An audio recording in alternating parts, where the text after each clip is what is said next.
Good evening, everyone. I'd like to call the Planning and Development Committee to order. Is there disclosure of pecuniary interest and general nature thereof? None. Could I have the approval of tonight's meeting agenda moved by Councillor Abdallah, seconded by Councillor Plummer? All those in favor? Carried. Approval of the minutes of February the 4th, 2020. Moved by Councillor Lafreniere, seconded by Councillor Plummer. All those in favor? Carried. This evening we have a presentation in regards to Care4, so welcome, and Stuart Ray, who is chair of Care4 Pembroke, will be speaking on behalf of the people that are here in Care4 in general, and I'm sure you're going to introduce the people from Care4. Okay. Go ahead. Floor is yours. So in the chair's absence, we're good? We're golden? Yep. Okay, perfect. Okay. Well, thank you so much for having us. Good evening. As Mayor LeMay mentioned, my name is Stuart Ray, and I am a director at Care4 and also the chair of Pembroke's Regional Council. The members with us tonight, to my left is Glenna McKenzie. She's part of our anniversary committee, which is why we're here this evening, and she's also a fellow director. To my right is Sharon May. She's our director of operations for Renfrew County. And behind we have a fundraising specialist and public affairs person, Sarah Netto, and a volunteer with Care4 and in particular with this particular event, Connie. I've seen her face around. I know she volunteers quite a bit, so it's nice to have everyone standing with us here. So, as mentioned, the evening here, or the reason we're here, is to announce our 100th anniversary, a year of celebration. So starting on March the 9th, which is Monday, and we'll delve into that a little deeper as we get through this presentation, we're starting March the 9th with the declaration of Care4 Week.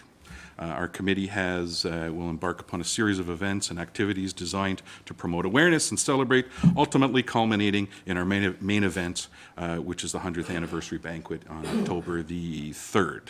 So, a little history on Care4. It started in 1920. You might have guessed that based on the fact that it's our 100th anniversary. And it went through a couple of names, and the first name was the Imperial Order of the Daughters of the Empire, or the IODE. This was a group of women who, throughout World War I, provided funds to returning soldiers and their families, hospitals, and various missions. When the war ended, the Petawawa chapter appointed a special committee, and they set up the VON organization, the Victorian Order of Nurses.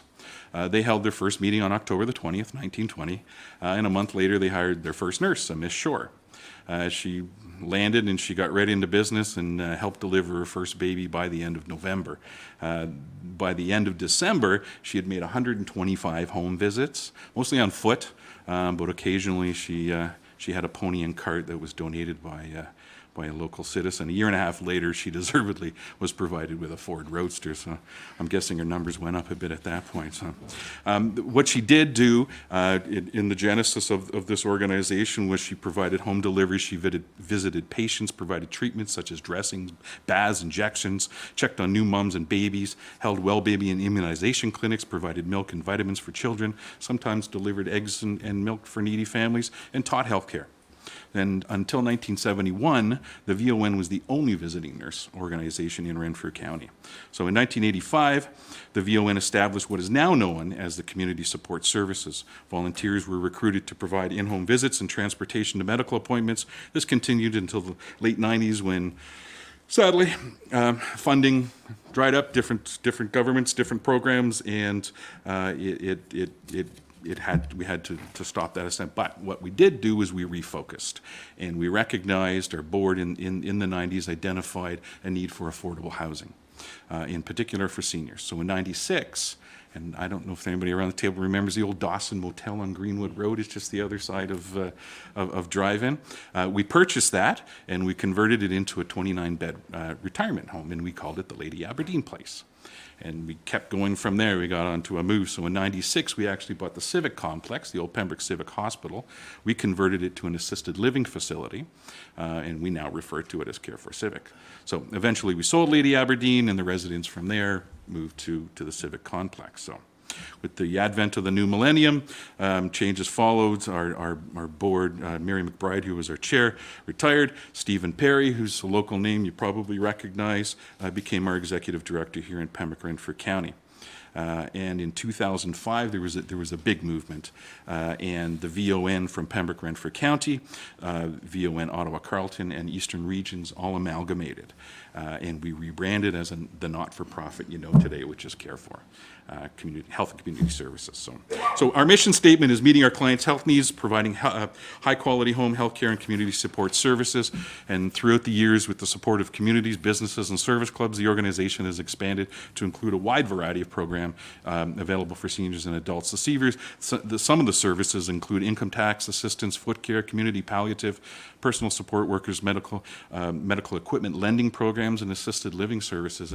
And to bullet these is it seems to do it an injustice. I just want to break from the tie, because the assistance that we're able to provide to the people in our community is so horribly meaningful. You think of an income tax form as being a simple gesture, but in order for many of these folks to perpetuate their funding, whether it's ODSP or whatever the case may be, they need to file a tax return. They don't file a tax return, the funding's gone. So, and we're able to provide these programs. We do it free of charge. We do around like 800 tax returns a year, and it's all done on a volunteer basis. Some of the numbers are really quite staggering, and we'll get into transportation and things. And so I'll break away periodically as we go through this. So another great program we have that doesn't get the recognition it deserves is our Going Home program. And it's a no-cost 10-day program available to seniors at the time of discharge from the hospital. So as needed, this program will provide transportation home with an escort to help you settle in. It'll provide up to 10 frozen meals and assistance for prescriptions and grocery pickup. Care4 can also arrange transportation, medical appointments, companion sitter services, respite, essential housekeeping, meal preparation, this sort of thing. So at a time when our seniors are most vulnerable, Care4 is there to respond, and it's a no-cost program. It's I know something that Sharon's particularly proud of, and so we'd like to. And we offer companion care programs, frozen meal programs. Another important and fairly new, and we have friend visiting, but we have a community hospice visiting program. Where volunteers visit with their clients either in their home or in a facility, provide companionship, emotional support and supervision, respite care for the caregivers themselves. Our volunteers are very carefully screened and trained to provide the best care possible. Our hospice volunteers, for instance, and I keep saying volunteers, they truly are volunteers. They have to attend a 30-hour training program just in order to qualify to be a part of this very sensitive and meaningful program for when people are in life-limiting situations, right? The program that is probably most obvious with Care4 is a transportation program. We've got 50-some-odd vehicles out on the road. We're doing like 2,500 rides a month. We exceed anything that anyone else is doing in this area, and we do it very inexpensively, and we do door-to-door service. It's one of the most remarkable programs. We dispatch the program throughout Eastern Ontario. It's all done out of our civic complex. So all the bookings, and we'll take you to Ottawa if you need, whether it's cancer treatment or dialysis in Renfrew, whatever the case may be. If it's medically related, then we have the ability to assist you with that. So a sizable program that works exceedingly well and goes unheralded, I think, in many cases. But we're proud to provide it, and we're thrilled that it's that it's a service that's available to the residents of not just Renfrew County but Eastern Ontario. So, and then of course we've got our residential services program. That's the big one that everyone sees. It's the civic complex, right? We have 92 people that live at our civic complex. We have another 87 that live at McKay Centre, which is the old Grace Sisters convent across from the hospital. And we provide private, semi-private rooms, 24-hour staffing, basic assistance with personal care and medication, home-cooked meals, weekly housekeeping, laundry, recreation program. All of our facilities and services are accredited through Accreditation Canada and licensed by Retirement Homes Regulatory Authority. And I might add that we've gone through 2 audits and we've received exemplary standing on each of those. Can't do any better. Okay. And the price at which we deliver our service is it's unmatched. We're helping a level of income, people at a level of income that would be in a pretty hard spot if the service wasn't available. And even at that, there's still some circumstances where additional assistance is needed. And we have a, and the name's escaping me, we have a small fund that we have to assist people, and it's, I forget the name. If you can help me with Sharon, jump in. Anyway, that's our residential services program. I just want to quote our CEO. Care4 has the other thing I want to mention, we're a $65 million organization. And again, you drive by the cars, you drive by the facility, you may not see this, but we're a $65+ million organization. Now that's throughout Eastern Ontario. It includes the 3 branches. But we're not small potatoes. We're a big organization that provides big services over a big area. Not just Renfrew County, as I mentioned. We have, our vision statement is to be recognized as a leader in the development of a fully integrated healthcare delivery system for our clients. We have 180 employees just here in Renfrew County. We have over 200 volunteers. It's a Goliath, and it's something that we're exceedingly proud of. And we find it we feel deeply that it's important that we make Care4 an employer of choice in the home and community care sector. According to Steve Perry, our chief executive, he believes very strongly and passionately that Care4 is well positioned as a key player in Ontario's evolving healthcare system. Care4 has always taken great pride in being an organization that is willing to collaborate with other agencies, and this approach is serving us well as a trusted partner in this emerging Ontario health team environment. I'm quoting here. So he further states that as the health system transforms, this will present Care4 with a tremendous growth opportunity in our county home care business and beyond, positioning us as a go-to organization for home and community care right across the region. Care4's brand will become synonymous with innovation, sustainability, personal centeredness, and stewardship as we pursue our mission and our vision while living our values of respect, excellence, responsiveness, partnership, and innovation. As I mentioned earlier, the committee is coordinating several events and activities that will run from March until October. Watch for a 6-part series on Cogeco showcasing Care4. We're also producing a commemorative paper celebrating our 100 years. And check out our website, our Facebook page, where we'll keep you up to date with our upcoming activities throughout the county, and of course the celebration banquet on October the 3rd. Thank you to everyone for putting up with my ums and ahs, and for hearing us out and for helping us celebrate 100 years. If you have any questions at all, we would be happy to elaborate on any of them. Thank you, Stuart. Councillor Lafreniere. Yes, through the chair, thank you so much for the enthusiastic presentation. And although I've been familiar with Care4, thank you for the lesson. I learned a lot just from what you told me. I had no knowledge of a lot of what you just said about the Going Home program, Meals on Wheels. I know it used to exist, but I didn't know it still did. I mean, with the crisis that our country is facing, and our community especially, with the increase in seniors, and we want people to remain in their homes longer and all of that, you're obviously a major player. And what I see is a communication aspect that we need to work on in getting all of that information to our seniors and their caregivers in our community. As some of you know, I sit on the Seniors Advisory Committee that the city recently formed with Councillor Dell, and the mayor sits on it as well. And we are in the process of a survey, but preliminary results are starting to show that some of the needs rising to the top are knowledge of support that's available. And so thank you, because I think that we'll be touching base and maybe getting some of this information and circulating with tax bills, et cetera, et cetera. So thank you for your presentation, and I feel informed. I'm glad. Yeah. I truly appreciate the opportunity. I think a lot of people in the community, sorry for going on, but I think this is news to a lot of people. It's interesting because I've been with Care4 for about 5 years as a volunteer, and that was my thing too. Care4 is an organization that everyone recognizes the brand. They don't have an understanding of the product offering that we have. Exactly. And further, I thought you were transportation, and I knew the people that that was it. Yeah, way deeper than that. And it's important to note that as a not-for-profit, we're not here to compete. We're here to fill holes. It's always been our mandate. So when I talk about assisted living, that's different than long-term care. So it's different than the Marion Hill, the Miramichis, right? And often people will pass through the Civic or the Care4 model on their way to Marin Hill or Miramichi.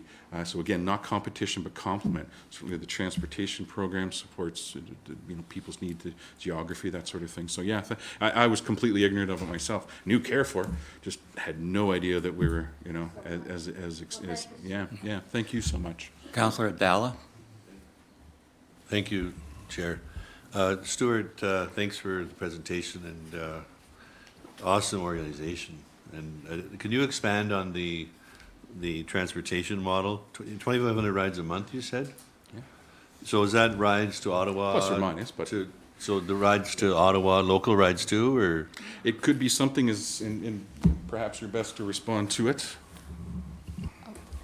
Yes, so it's considered a non-urgent medical transportation program, and it can do transportations for people in the community going to appointments, medical appointments in Ottawa, and we have a specific focus on those seniors, people with disabilities, and those who are going for dialysis treatments, a very big focus and very underserviced population.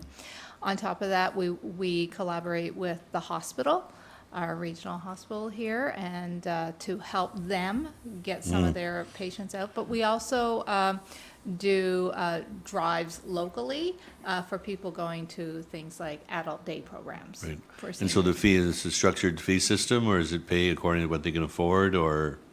They base it on income, so they do an assessment, but generally, if someone can't afford, we go out of our way Right. to help them pay for the drive.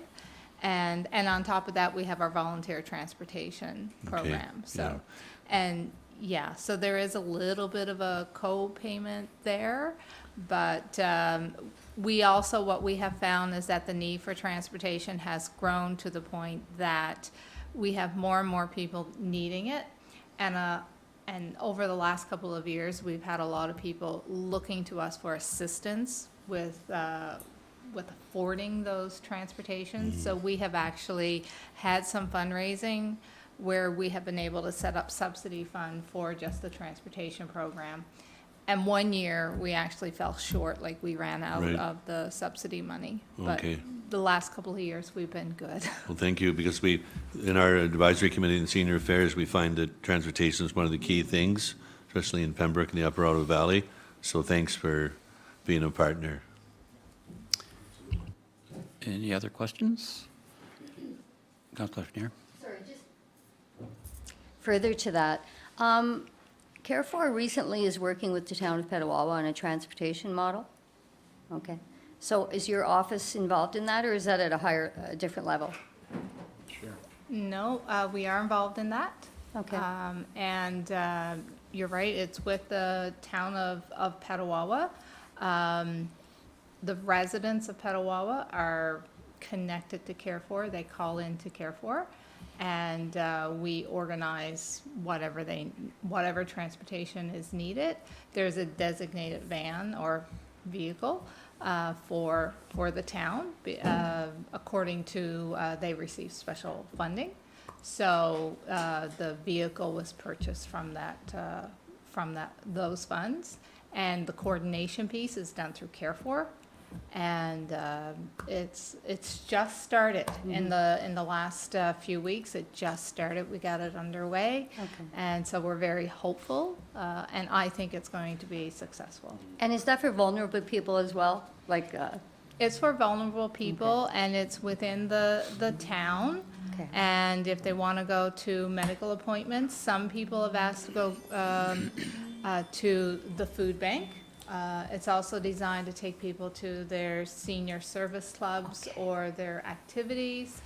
Of course, if someone has an appointment in Pembroke, I'm sure that we'll go out of our way to try to make that work, thank you. you know. Okay, thank you. If I might, I know you folks sit on a committee, and perhaps it's more appropriate that I just offer my services, and I'm sharing time depending if you want us to attend a meeting to sit and just to make the community bigger, then we'd be happy to make arrangements to do that. Yeah. Yeah. So just one last thing. Mayor Lemay is committed to helping us kick off March the 9th. I'll leave the invitation here. It's open to everyone. We'd be more than happy to see it's 2 p.m. on Monday. Where Mayor Lemay will be designating it Care for Week. Yeah. Care for cookie, yes. One last, Please. if I can, if you need any information about Care for your advisory committee, just let us know, certainly. We'll help in any way. All right, thank you very much, Sharon Stewart and Glenna, for being here this evening for the presentation. And I am looking forward to later this evening at the council meeting declaring March the 9th through the 15th as Care for Week in Pembroke. It's well deserved. So thank you again for coming this evening. We'll take our leave then? Yes, you may. Thanks so much. You can stay if you want, but.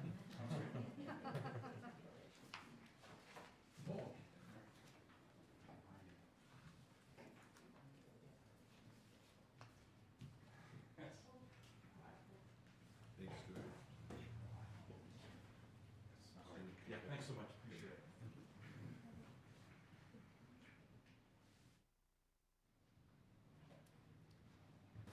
Okay, new business. First item, PBIA financial agreement with the City of Pembroke. Mrs. Soriel.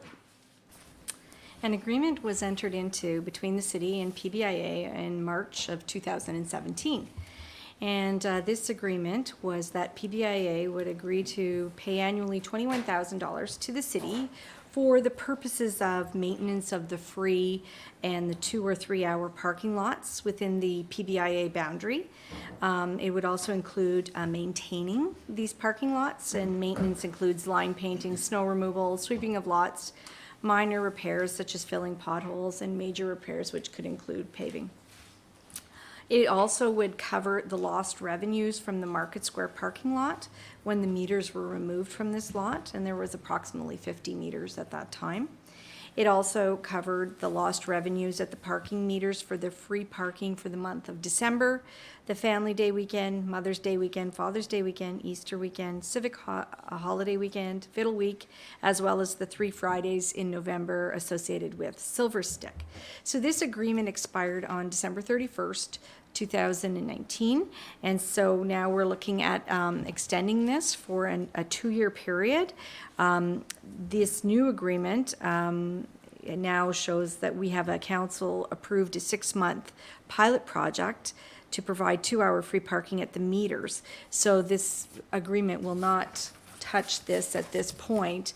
The PBIA's annual payments began in 1996, and until 2017, there was no agreement in place for this financial contribution. So PBIA, as well as the city, wanted this, this agreement on paper, and the reasons why the agreement was being there for their annual contribution. And so they're asking, they would like to extend the agreement, but for a 2-year period, and it's being requested it be extended for a 2-year period because of the pilot project. We don't know what's happening with that. It could become permanent, it may not, and then at least in 2 years, we'll have a better understanding of where we are, and then we can look at the agreement at that point. So if there is agreement in principle, a bylaw will be prepared for the March 17th council meeting. Councillor Lafreniere? I'll be supporting this. I think it gives us time to see what the loss in revenue is. And I mean, then we can approach the BIA if we think that we need to meet halfway. Obviously, if it's increasing people being downtown, then that's a bonus for everybody. So at that time, we could make that decision. So I would be happy to put a motion forward supporting the recommendation. I'm sorry, I would be happy to put forward a motion supporting the recommendation. Moved by Councillor I can Lafreniere. second the motion. Second by Councillor Abdallah. All those in favor? Carried.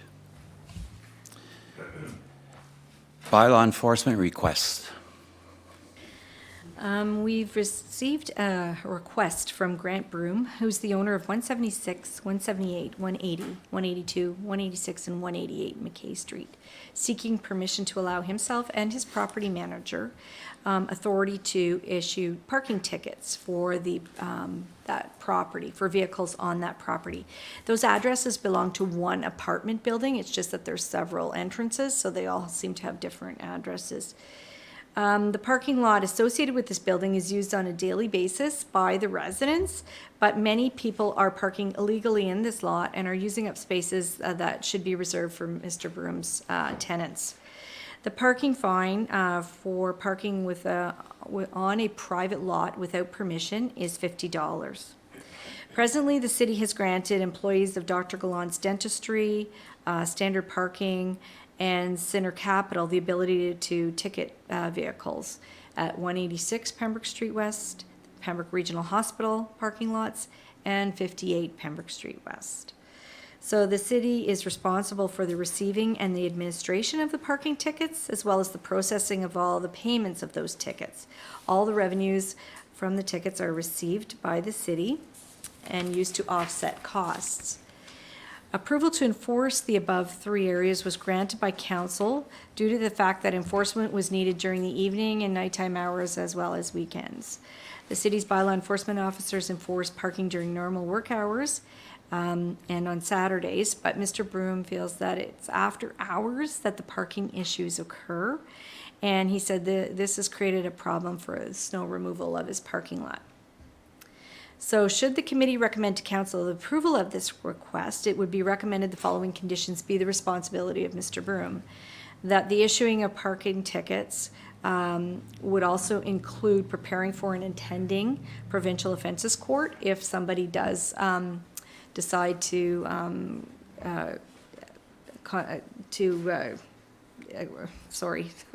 if they don't agree to pay their ticket, to deal with complaints regarding parking tickets that were issued by them, to provide a progress report to the Planning and Development Committee on a quarterly basis, to provide the cost of purchasing parking tickets, to erect signage, and to notify the manager of planning and building if there's any changes associated with the personnel that would be issuing those tickets.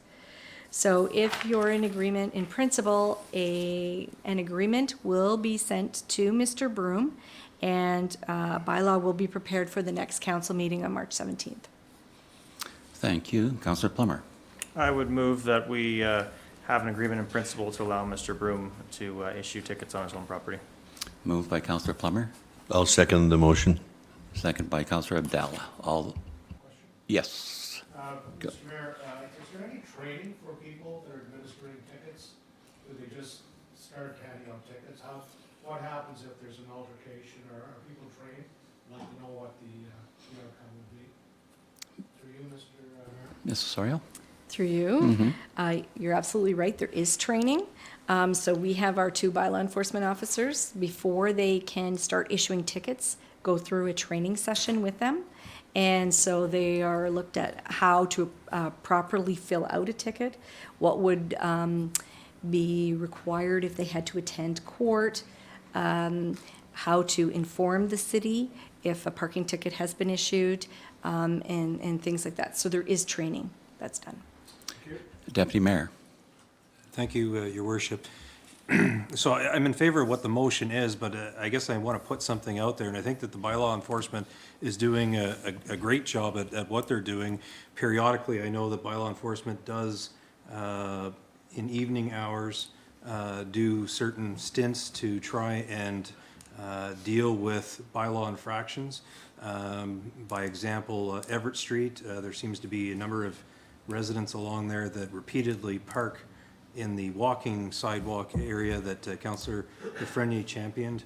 And so certainly, I know that I've had discussions with bylaw enforcement, and all I'm putting out to committee is that at some point, it may be that if time and again, different property owners are coming forward saying, my problem is that people are violating your bylaws, but they're doing it after hours, and if that's happening, and in addition, I'm noticing it on Everett Street and in other locations, it may be that at some point, not that committee probably wants to hear this, but it may be at some point, if you have bylaws, you got to enforce them. It may be that more than periodically bylaw enforcement working after hours, it may be we structure different shifts that, I'm not saying every night, but to try and shake it up a little bit so that we get some commitment or get individuals to actually abide by what the bylaws are. Good comment. Any comments? Through you, and if we know of these areas, we do have different shift changes, and especially in the summer months, we have someone that's on evenings, most evenings, so. Okay, thank you. All those in favor of the motion? Carried unanimously. Sign request.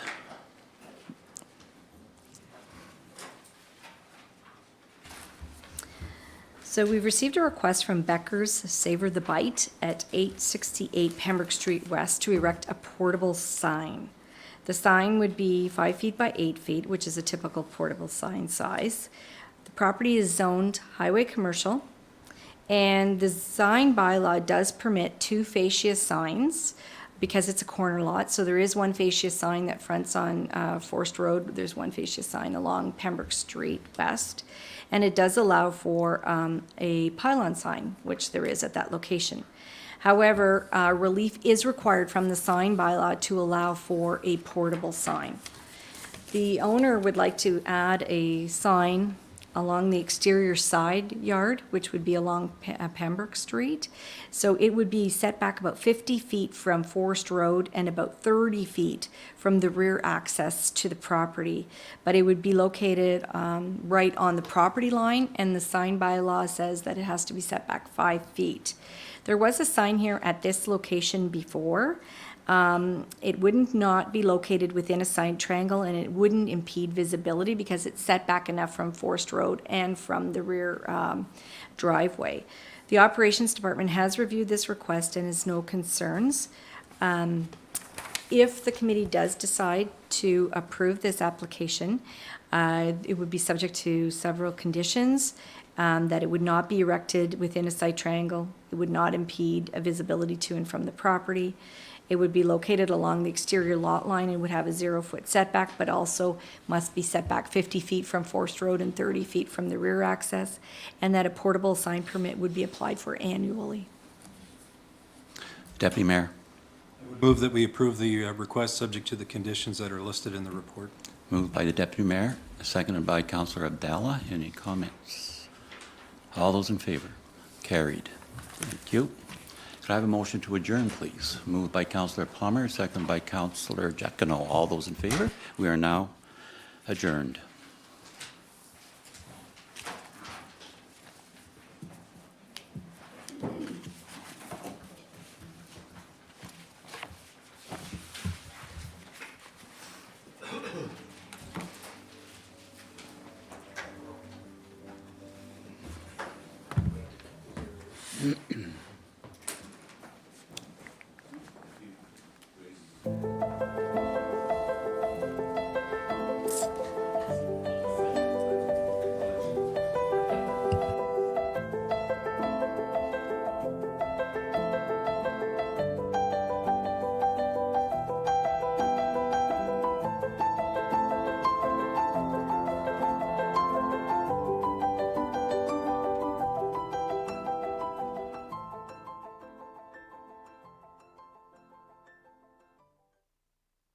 Okay, we'll get the Finance Administration Committee for Tuesday, Tuesday, March 3rd. Start call to order. Any disclosure of pecuniary interest? Yes, Deputy Mayor. Mr. Chair, in respect to 5C, I'll be disclosing pecuniary interest as our office appears on the accounts. So noted. Seeing it no further, entertain a motion to approve the meeting agenda. Moved by Councillor Abdallah, second by Councillor Lafreniere. Those in favor? Approved. Motion to approve the minutes of the Finance Committee meeting of February 4th. Moved by Councillor Lafreniere, second by Councillor Abdallah. Those in favor? Approved. First up, Pembroke Fire Department monthly report. Jeep is absent, so Loch Teeth, you're up. Good evening. The Fire Chief's February 2020 report has been circulated for your information. Are there any questions? Looking around the table, seeing none, everyone's read the report, so great. Moving on. Next up, 2020 Court Security and Prison Transport Grant. The city has received notification of the expected 2020 Court Security and Prisoner Transportation Grant from the province. The city's allotment in 2020 will be $393,869, which will create a budget shortfall of about $59,000. At this time, it is recommended to leave this item as an unfinanced pressure, pending future discussion of any 2019 surplus funds. Questions, comments? Councillor Finney? Just a question through the chair, and I'm not sure you have the answer at this point, but perhaps you do. How is it calculated, this funding? Is it depending on how many residents go through the court system or hours, or how is this calculated? Do you know? Does anybody know? Go ahead, Slokty. You have a comment? Got my mic again. Go. Yes. So I would have to look into it further. Thank you. Any other questions, comments? Councillor Abdallah? Through you, Chair, for the treasurer. So we're gonna have a shortfall. So we get a grant for this from the OPP. So why aren't we getting the full amount? This is government political thing, or is it on a per use basis, or how does that work out? Ms. Slokty, if you have any questions, yeah. So again, it's based on the province's calculation. So this is our allotment from their envelope. Our overall OPP costs did decrease. So I'm wondering if it sort of follows that this cost is then decreased as well. It's just unfortunate we didn't know this number at the time that we were discussing budget 2020. Okay. Mr. Mayor? I guess the question I have is, over the years, the court costs were supposed to be uploaded to the province, and the city received funding over the various years, and I thought we were at the full amount for 2020 to cover the court costs. Now, maybe that does not include the transportation, I'm not sure, Mrs. Lochte, but I think we should check into that, because we should be getting the maximum grant. Thank you. So still looking for comments, motions to proceed with Councillor Finney? I would move that we support the Finance and Administration recommendation that at this time, it be this extra money that we thought we were getting would be unfinanced pressure, depending on what our surplus will be. Councillor Abdallah, second. Okay, so we have a motion on the floor with a second to leave the current unfinanced. Those call the question. Those in favor? Approved. Next up, item C, monthly accounts, and the Deputy Mayor has left the chair. Ms. Lochte? So the monthly accounts for January 2020 are presented for your information. And are there any questions? Any questions on any of the accounts listed to be? Councillor Jackno? Mr. Chair, through you to our treasurer, I know the city of Ottawa some time ago was faced with some fraudulent payments that were submitted to the corporation, and somehow they issued the funding that I keep forgetting about the mic. City of Ottawa, some year, probably just this last year, they encountered some difficulties with, I guess it was a scam to the city, which they paid. How well do we monitor our own books? I know we look through them, the chair and myself, and there are questions that arise from time to time. Do we have any sort of a catch-fail system that says, that's a $40,000 increment that we don't see all the time? All of a sudden, we've got 5 of them in a month. How do we protect ourselves? And explain that to me. Obviously, as a treasurer, people look, other than our, the councillors themselves, we look at things, but how do we pinpoint anything that may be unusual? Lochte? So the finance department does do a number of different things to ensure that we're not, that we're paying things appropriately. So, I, as treasurer, review the invoices and the payments to ensure that they make sense. And if there are any questions on payments that we're making, I do talk to staff to make sure that it's appropriate. We have added a feature on our internal email system that flags when emails are coming to us from external sources. So because a lot of email addresses can be masked, and it looks like it's internal, but it actually isn't an internal email. So that again is another precaution, just to make sure that somebody can't email us, make it look like a staff member and say, hey, can you transfer me $50,000, and keep it quiet and it's an emergency, which is often what is a common scheme in trying to get funds transferred erroneously.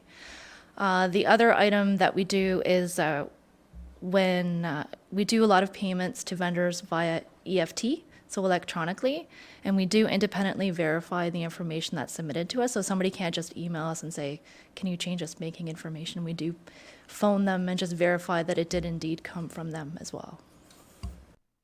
Thank you, Mr. Chair. In the electronic world, I guess, we, nothing is fail-safe, but it's good to see that staff is onto it. Thank you. Okay, as this information item, any other further questions? No, seeing none. Then that's it for the business. Call for adjournment tonight. Councillor Frenier, second by Councillor Abdallah. Those in favor? We are adjourned from Finance.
I'd like to call this council meeting of Tuesday, March the 3rd, 2020 to order. Before opening this meeting of council, I'd ask those who wish, each in your own way, each in your own words, aloud or silently, join in a prayer of guidance over these proceedings. Our Father, who art in heaven, hallowed be thy name. Thy kingdom come, thy will be done on earth as it is in heaven. Give us this day our daily bread, and forgive us our trespasses, as we forgive those who trespass against us. And lead us not into temptation, but deliver us from evil. For thine is the kingdom, the power, and the glory, forever and ever. Amen.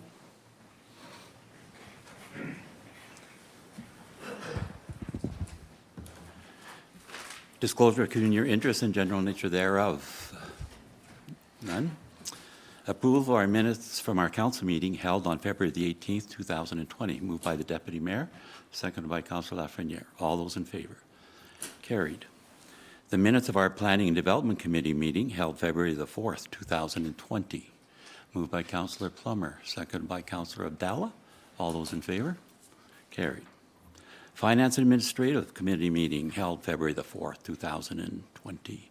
Moved by Councillor Plummer, seconded by Councillor Lafreniere. All those in favor? Carried. Receiving the minutes from the Pembroke Public Library of January the 16th, 2020, and the Pembroke 50+ Active Living Center, January the 8th, 2020. Moved by the Deputy Mayor, seconded by Councillor Giacono. All those in favor? Carried. Staff and committee report, the 2019 remuneration report for elected and appointed representatives. I think it was attached. There are no comments? Or, okay, thank you. Proclamation. I do hereby declare March 9th to the 15th, 2020 as Care For Week in the city of Pembroke.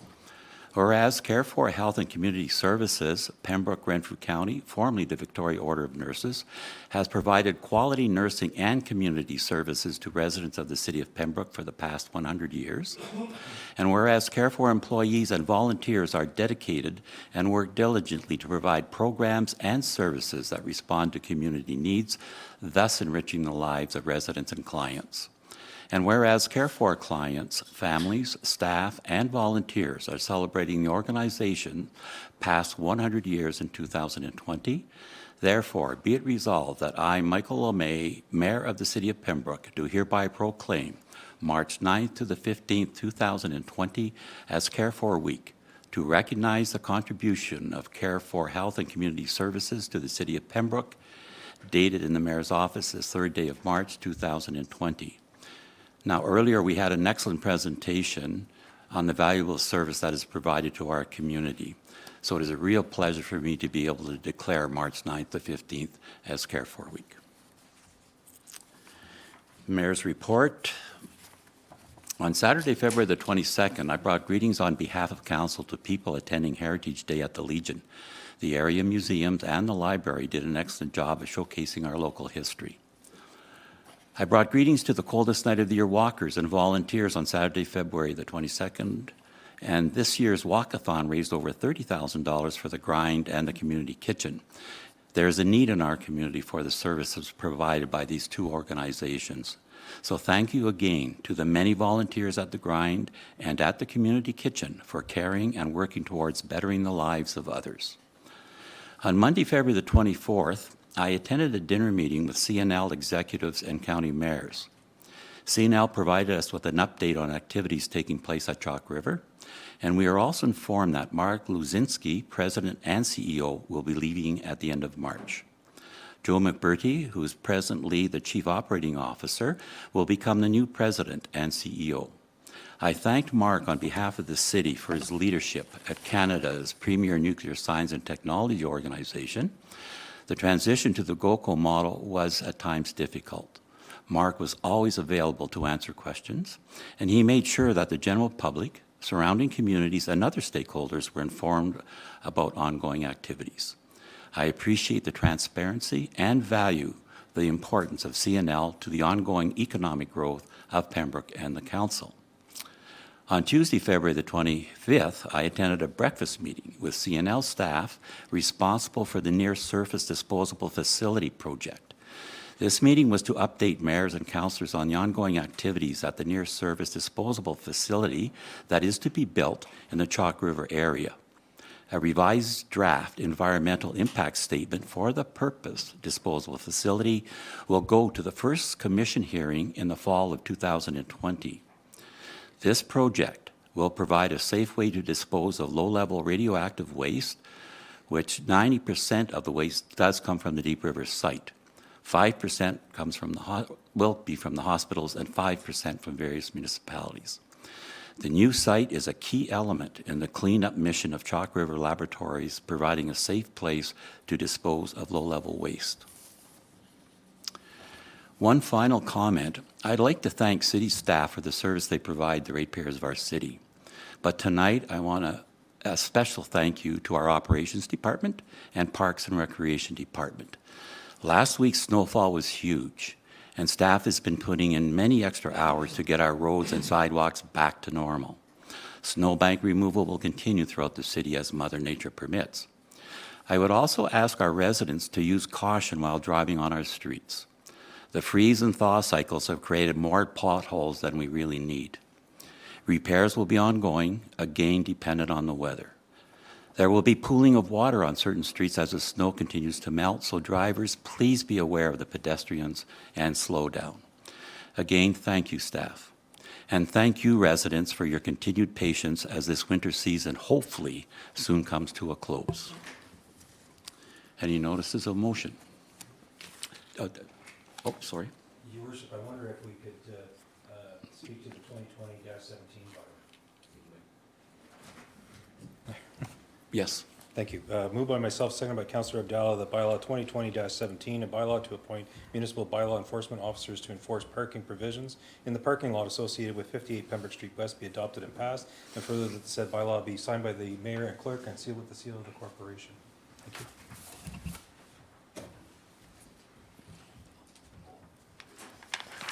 Thank you, Deputy Mayor. Moved by Deputy Mayor Gervais and seconded by Councillor Abdallah that bylaw 2020-17, a bylaw to appoint municipal bylaw enforcement officers to enforce parking provisions in the parking lot associated with 58 Pembroke Street West be adopted and passed. And further, that the said bylaw be signed by the mayor and clerk and sealed with the seal of corporation. Any comments? Just simply to say that it's a matter of housekeeping. I understand that this particular address is owned by Sinner Capital, and the two individuals that were previously named are no longer with the corporation, and this is to switch up and provide two individuals that are with the corporation. Thank you. All those in favor? Okay, carried. Notice of motion. Councillor updates. Councillor Abdallah? Thank you, Your Worship. Last night, we had our second Neighborhood Watch program meeting. It was well attended, very positive. Thank you, Mayor LeMay, for attending. Deputy Mayor Gervais was helping with the program. And it was very nice to see the OPP there, Inspector Newfield, and Staff Sergeant Dean Ducrow, and Community Officer Sean Peever were there also. He gave a very excellent presentation on the program and how we get certified. Our next meeting is going to be Monday, April the 6th at the new fire hall at 7 o'clock. And at that meeting, we'll be forming a neighborhood watch committee, and we'll be planning a public relations program for canvassing, and we'll be doing actual canvassing of certain neighborhoods by the neighborhood watch committee members in April/May. So we encourage everyone to attend, and there'll be more about it online and on the news also. Thank you. Thank you. Deputy Mayor?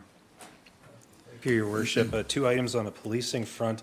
On February 20th, I attended a roundtable put on by the Ministry of the Solicitor General in respect to Community Safety and Policing Act changes. Essentially, what I took away from it, I thought initially maybe the Ford government was looking at it from a financial perspective. It would appear to be that the legislation is coming through to try and, as they put it, give voices to Section 5.1 areas, it was interesting going to a location like that and listening to other counselors from different areas and what their experiences are in their areas. There was also board chairs from various other police services boards. So it was interesting to attend there. It's interesting how there is similarities, but there's also differences across the province. I would say that we're being told that in the spring that the act will be proclaimed, and what's going on right now is the government is trying to figure out what to put in the regulations to give the act some meaning. One of them was the composition of police services boards, but there's a whole litany of other things that they're trying to figure out.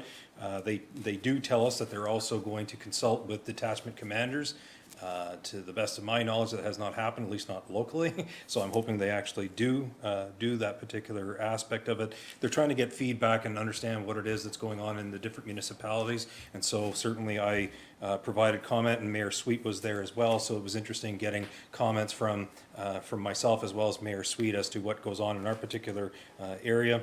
And so we'll see where that takes us. The second aspect was the February 27th was our first meeting for Community Safety and Wellness Plan. As you know, that once that works its way through, ultimately there will be a plan that will come to this council, and it'll be up to this council whether we accept or reject it. But we did have the first meeting of all days to have it was the snowstorm, but nonetheless, there was a number of people present, and we are reaching out to more and more different I'll call them partners, but different aspects in our community and try and pull this together. So it's going to take some time, but it can't take too long because it has to be done this year. Thank you, Deputy Mayor. Any other comments? Confirming bylaw, Councilor Lafreniere. Moved by myself, seconded by Councillor Andrew Plummer, the bylaw 05-2020 to confirm the proceedings of the regular meeting of council of March 3rd, 2020 be adopted and passed. And further, that the said bylaw be signed by the mayor and clerk and sealed with the seal of the corporation.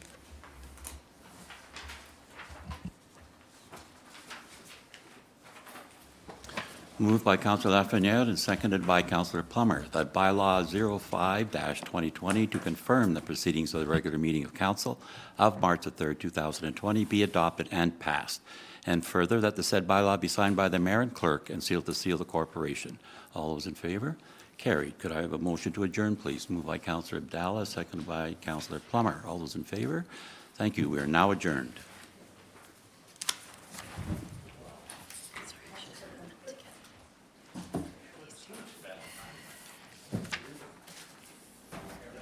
Okay, what I'll do is get you